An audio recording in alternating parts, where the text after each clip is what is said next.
بسم اللہ الرحمن الرحیم. 9th class biology chapter number 1 ہے اور ٹاپک نمبر ہے ہمارے پاس آج 3 کیریئرز ان بیالوجی. بیالوجی کا ایک اسٹوڈنٹ ایف ایس سی کے بعد کن کن کیریئرز کو کن کن پروفیشنز کو اڈاپٹ کر سکتا ہے. عام طور پر اگر ہم دیکھیں تو یہ مائنڈ ہوتا ہے بچوں کا, پیرنٹس کا, کہ ایف ایس سی کے بعد جو اسٹوڈنٹ ہے بیالوجی کے اندر ایف ایس سی کے بعد ایک اسٹوڈنٹ صرف اور صرف ایم بی بی ایس کا پروفیشن اڈاپٹ کر سکتا ہے, اس کے علاوہ اور کوئی نہیں ہوتا. لیکن ایکچوئل میں اور بہت سارے اچھے پروفیشنز ہیں جن کو اڈاپٹ کر کے ایک اسٹوڈنٹ آگے بڑھ سکتا ہے. ٹھیک ہے, تو ان کے بارے میں ہم آج ڈسکس کریں گے. سب سے پہلے ہمارے پاس وہی جو ہے نا میڈیسن یا سرجری کا شعبہ یعنی کہ ایم بی بی ایس کا پروفیشن آتا ہے جس کے اندر ایک اسٹوڈنٹ ڈاکٹر بنتا ہے. ٹھیک ہے, میڈیسن کا شعبے کی بات کریں اگر ہم, the profession of medicines deal with the diagnosis and the treatment of the diseases in the human. Medicine کے شعبے کے اندر کیا جاتا ہے, جانداروں کے اندر یا انسان کے اندر بیماریوں کی تشخیص کی جاتی ہے, ڈائگنوسس کیا جاتا ہے, معلوم کیا جاتا ہے کہ ایک انسان کے اندر بیماری کیا ہے, and treatment of the disease in the human, اور انسان کے اندر اس بیماری کا علاج ڈھونڈا جاتا ہے, یعنی کہ کون سی دوائی اس بیماری کے علاج کے لیے استعمال کی جاتی ہے. اس چیز کی اسٹڈی کرنا میڈیسنس کہلاتا ہے. اور سرجری کیا ہوتی ہے, سرجری کے پروفیشن کے اندر ہم کہتے ہیں کہ باڈی کے اندر موجود کوئی پارٹ خراب ہو گیا اس کو ریپیئر کیا جا سکتا ہے, ریپلیس کیا جا سکتا ہے یا ریموو کیا جا سکتا ہے. ٹھیک ہے, سرجری اور میڈیسن یہ دونوں ایم بی بی ایس کے کورس میں پڑھے جاتے ہیں ایٹ اے ٹائم. سرجری کی ہم اگر ایگزامپل لیں تو ہم کہتے ہیں removal of the stone through the renal surgery, گردے سے پتھری کا نکالنا, یہ کیا ہے سرجری کی ایک ایگزامپل ہے. اس کے بعد ٹرانسپلانٹیشن آف کڈنی اور لیور, باڈی میں اگر کڈنی یا لیور خراب ہو گئے ہیں تو ان کو ٹرانسپلانٹ کرنا, اس کی جگہ ایک نیا لیور نئی جو ہے نا کڈنی لگا دینا, یہ ٹرانسپلانٹیشن آف لیور یا کڈنی ہو جاتا ہے. اس کے بعد سیکنڈ ہمارے پاس جو ہے پروفیشن وہ ہے فشریز کا پروفیشن. فشریز کے پروفیشن کے اندر جو پروفیشنلز ہوتے ہیں وہ کیا کرتے ہیں, فش کی پروڈکشن کے اوپر ورک کرتے ہیں. ٹھیک ہے, they serve for enhancing the quality and quantity of the fish production. Fish کی پروڈکشن کی کوالٹی اور کوانٹٹی کو نہ بڑھانے کے لیے یہ فش ریز کے پروفیشن کے اندر جو پروفیشنلز ہوتے ہیں وہ کیا کرتے ہیں, ورک کرتے ہیں کہ زیادہ سے زیادہ ہم فش کی پروڈکشن حاصل کریں اور اس سے ہم جو ہے نا انسانوں کی فش کی میٹ کو کمپلیٹ کر سکیں. اس کے بعد آ جاتا ہے ہمارے پاس تھرڈ جو ہے پروفیشن وہ ہے agriculture. This profession deals with the food and food crops and animal which are the source of food.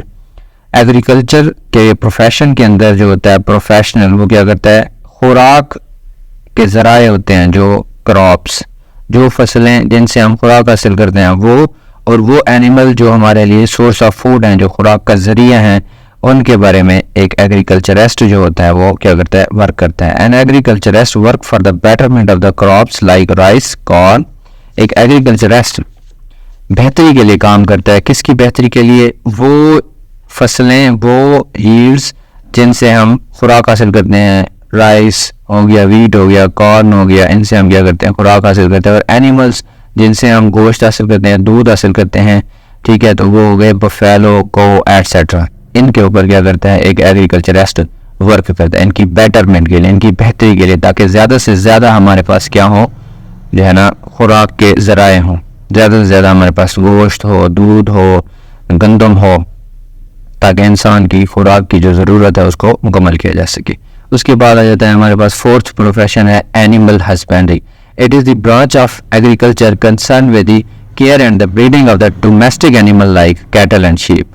گھروں کے اندر پالے جانے والے جو جانور ہیں ان کے بارے میں اینیمل ہسبینڈری کے اندر اسٹڈی کیا جاتا ہے, ان کی بہتری کے لیے کام کیا جاتا ہے. لائک کیٹل, شیپ, ان کو ہم گھروں کے اندر کیا کر سکتے ہیں, پال سکتے ہیں. ہم in short in simple words اگر ہم کہیں تو پالتو جو جانور ہوتے ہیں ان کی بہتری کے لیے اینیمل ہسبینڈری کے اندر ورک کیا جاتا ہے, اسٹڈی کیا جاتا ہے.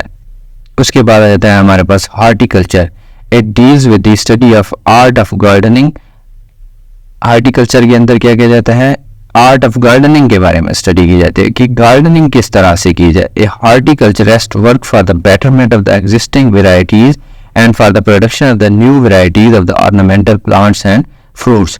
پہلے سے موجود پلانٹس کی جو ویرائٹیز ہیں ان کی بہتری کے لیے اور نئی سے نئی ویرائٹیز بنانے کے لیے ایک ہارٹیکلچرسٹ کیا کرتا ہے, ورک کرتا ہے. اس کے بعد آ جاتا ہے ہمارے پاس سکستھ پروفیشن جو ہے وہ ہے فارمنگ.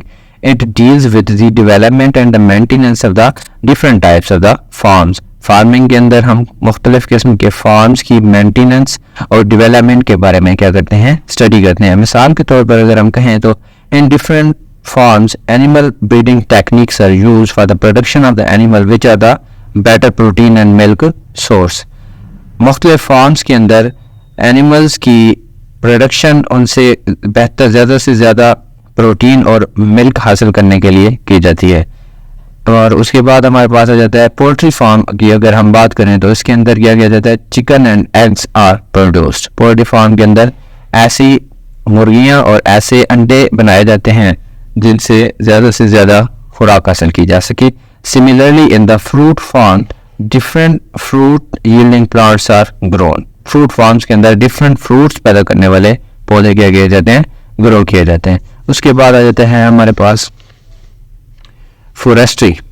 جو نیکسٹ پروفیشن ہے وہ ہے ہمارے پاس seventh profession forestry. In this profession professionals look after the natural forest and advise to the government for planning the artificial forest. Forestry کے اندر کیا کرتے ہیں, جو پروفیشنلز ہوتے ہیں وہ کیا کرتے ہیں, نیچرل فورسٹ کی بہتری کے لیے بھی کام کرتے ہیں اور گورنمنٹ کو ایڈوائز کرتے ہیں کہ نئی سے نئی آرٹیفیشل فورسٹ گرو کی جائیں تاکہ انوائرمنٹ مینٹین رہے. اس کے بعد آ جاتا ہے ہمارے پاس بایو ٹیکنالوجی. یہ لیٹسٹ پروفیشن ہے. اس کے اندر جو ہے نا ایک بایو ٹیکنالوجسٹ جو ہوتا ہے وہ کیا کرتا ہے, study and work for the production of useful products through the micro organisms. Micro organisms کو استعمال کر کے ایک بایو ٹیکنالوجسٹ انسان کے فائدے کے لیے کیا کرتا ہے, مختلف پروڈکٹس بناتا ہے. یہ ہمارے پاس بایو ٹیکنالوجی کہلاتا ہے. یہ تھا ہمارا آج کا ٹاپک. تھینک یو سو مچ. اللہ حافظ.